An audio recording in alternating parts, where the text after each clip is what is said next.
කොහොමද ඉතින් මාව බලන හැමෝම සතුටින් ඇති කියලා හිතනවා. මේ දවස්වල අපේ මාතෘකාව law of attraction. අද කතා කරන්නේ ටිකක් වෙනස් විදිහේ කතාවක්.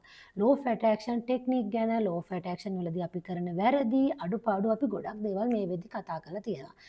නමුත් අද මට කතා කරන්න හිතුණා ගොඩක් වෙලාවට මේ කම්ප්ලේන් දෙනවනේ law of attraction වැඩ කරන්නේ නැහැ කියලා. මේ වැඩ කරන්න නැති වෙන්න හේතුවක් තමයි අපේ මනස.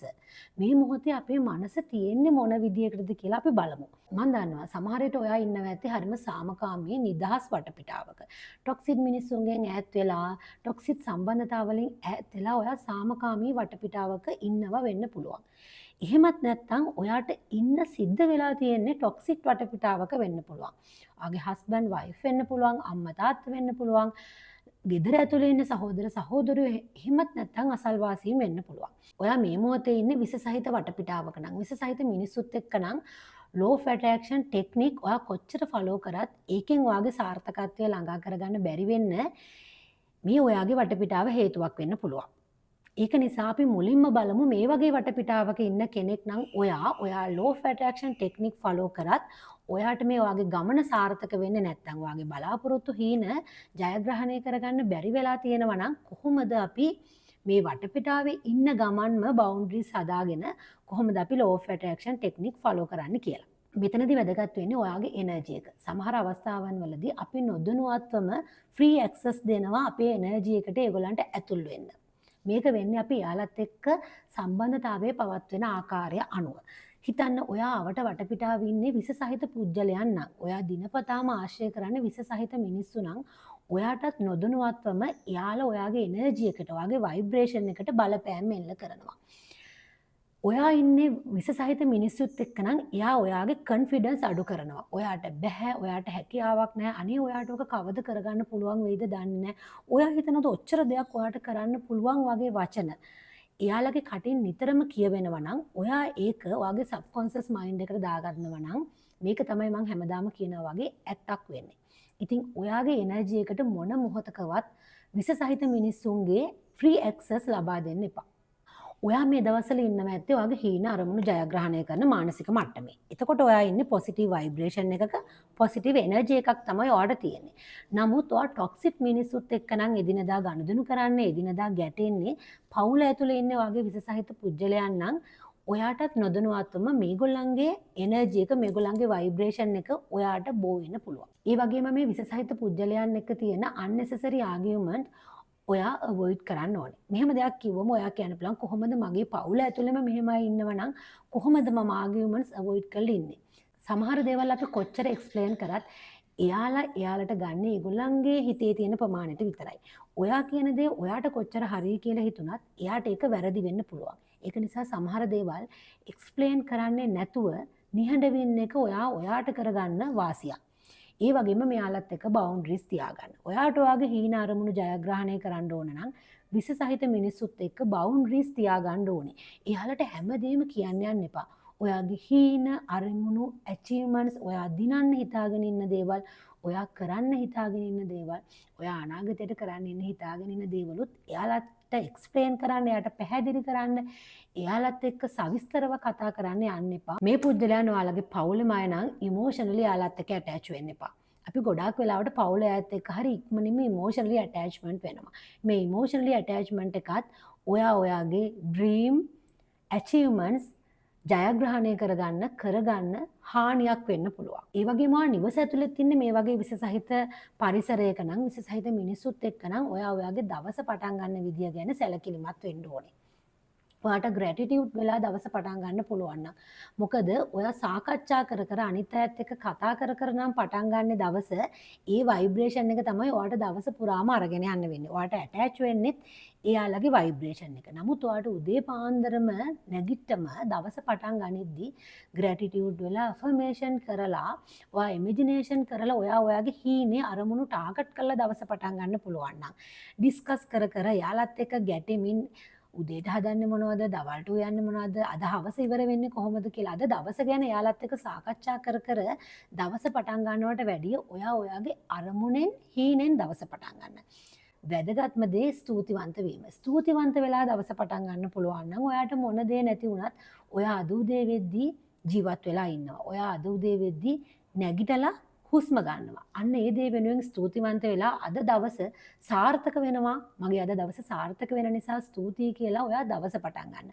ඔයාගේ මේ ভাইබ්‍රේෂන් එක මුළු දවසේම ඔයාට බලපෑම් කරනවා. හොඳට මතක තියාගන්න. ඔයාට වෙනස් කරගන්න පුළුවන් වෙන්නේ ඔයාගේ ভাইබ්‍රේෂන් එක විතරයි. ඔයා ඔයාගේ සමීපතමයන්ගේ ভাইබ්‍රේෂන් වෙනස් කරන්න උත්සාහ කරන අවස්ථාවන් වලදී ඔයාට නැති වෙන්න පුළුවන් ඔයාගේ මනසේ සාමකාමී බව.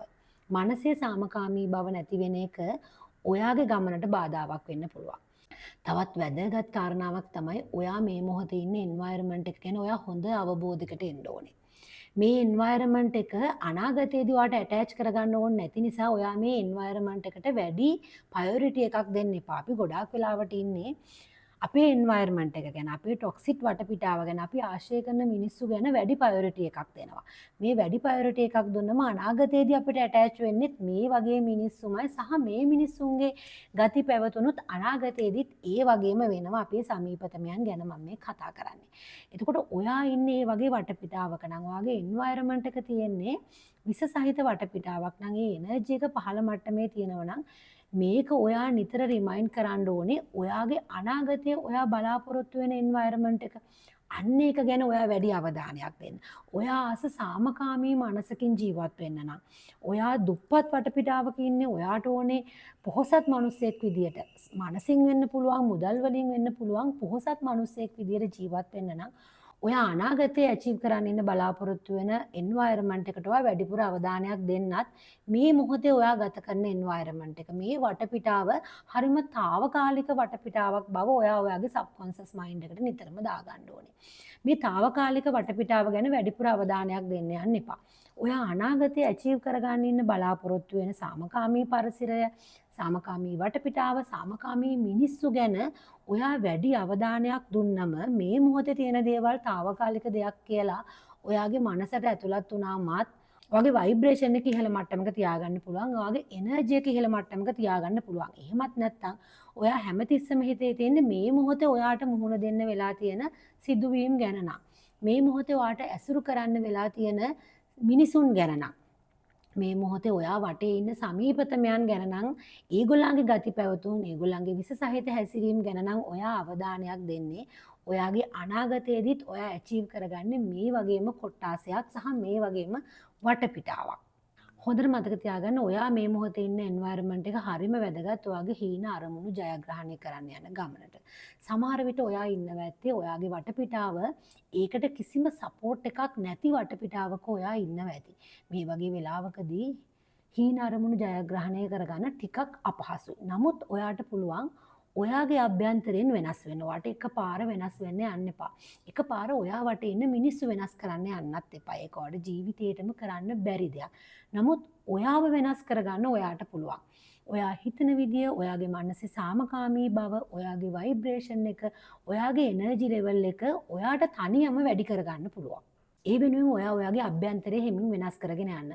ඔයාගේ අභ්‍යන්තරය වෙනස් කරද්දී ඔයාට ප්‍රයෝජනවත් වෙන දේවල් මම හැමදාම කියලා තියෙනවා. ඇෆර්මේෂන් කියන්නේ විෂන් බෝඩ් එකක් ඔයාට විතරක් පේන තැනක තියාගෙන ඉන්න. ඒ වගේම පුංචි පුංචි භාවනාකම පුරුදු වෙන්න. මෙඩිටේෂන් කියන එක හරියම වැදගත්.